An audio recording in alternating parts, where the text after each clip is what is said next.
నిజంగా ఒక్క విషయంలో తెలంగాణ సీఎం రేవంత్ రెడ్డి గారిని మెచ్చుకోవచ్చు.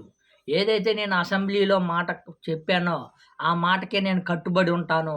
నా మాట ఎనిక్కి తీసుకోననే విధంగా ఈరోజు నిరూపించుకున్నారనే చెప్పుకోవచ్చు. ఏదైతే అసెంబ్లీలో ఎప్పటినుంచి నేను సీఎంగా కొనసాగించేంత వరకు బెనిఫిట్ షోలు, సినిమా టికెట్లపై ధరలు పెంచడం అనేది ఇంక జరగనే జరగదు.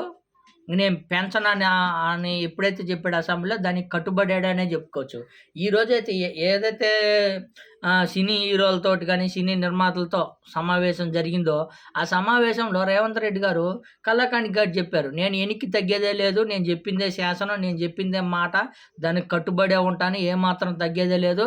మిగతా విషయాలంటే సరే సర్దుకుందాం. దాని మీద ఒక మీటింగ్ పెట్టుకొని దాని గురించి మాట్లాడుకుందామే తప్ప, ఏదైతే బెనిఫిట్ షోలు గాని, సినిమా టికెట్ ధరలు పెంచుకునే విషయంలో గానీ, ఏ మాత్రం వెనక్కి తగ్గేదే లేదని కళాఖండిగా చెప్పేసినట్టే చెప్పేసేశారు. మొత్తానికైతే 'దిల్ రాజు' గారు గానీ ప్రెస్ మీట్‌కొచ్చి బెనిఫిట్ షోలు, ధరలు పెంచేది పెద్ద విషయమే గాదు.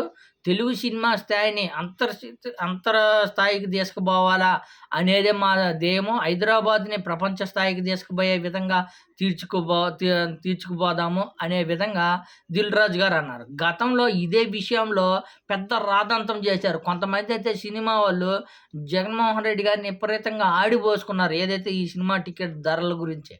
కానీ జగన్మోహన్ రెడ్డి గారు ఆ రోజు సగటు సామాన్యుడికి అందుబాటులో ఉండాలా సినిమా చూసేదనే విధంగా గతంలో నిరూపించారు. కానీ దాన్ని పట్టించుకోలే. ఈరోజు సీఎం రేవంత్ రెడ్డి దగ్గరికి పోయి కాళ్ళకి దండం పెట్టి మాకు టికెట్ల ధరలు పెంచండి అని అడిగినా గానీ నేను పెంచనని కళాఖండిగా కుండ బద్దలు కొట్టినట్టుగా చెప్పారు. గతంలో జగన్మోహన్ రెడ్డి గారు పిలిపించి సన్మానం చేసి అందరికీ అందుబాటులో ఉండంగా మన ఏపీలో గానీ సి సినిమా ఇండస్ట్రీని ఏర్పాటు చేయండని బతిమిలాడారు ఆ రోజు.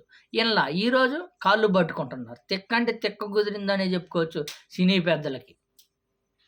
గతంలో జగన్మోహన్ రెడ్డి గారికి అందరికీ అందుబాటులో ఉండాలా అని అడిగితే దానికి ఈరోజు పెంచేదే లేదు. సినిమా బెనిఫిట్ షోలు గానీ, సినిమా టికెట్ల ధరలు గానీ పెంచేదే లేదని 100% బల్లగుద్ది చెప్పినాడనే చెప్పుకోవచ్చు. మొత్తానికైతే సినిమా వాళ్ళకి తిక్క కుదిరేటట్టు చేసింది తెలంగాణ సీఎం రేవంత్ రెడ్డి గారనే చెప్పుకోవచ్చు. ఈ విషయంలో రేవంత్ రెడ్డి గారే సూపర్ అంటే సూపర్ అనే చెప్పుకోవచ్చు. ఎందుకంటే ఒక మాట చెప్పాడంటే దానికి 100% కట్టుబడి ఉంటానని మరొకసారి నిరూపించారనే చెప్పుకోవచ్చు.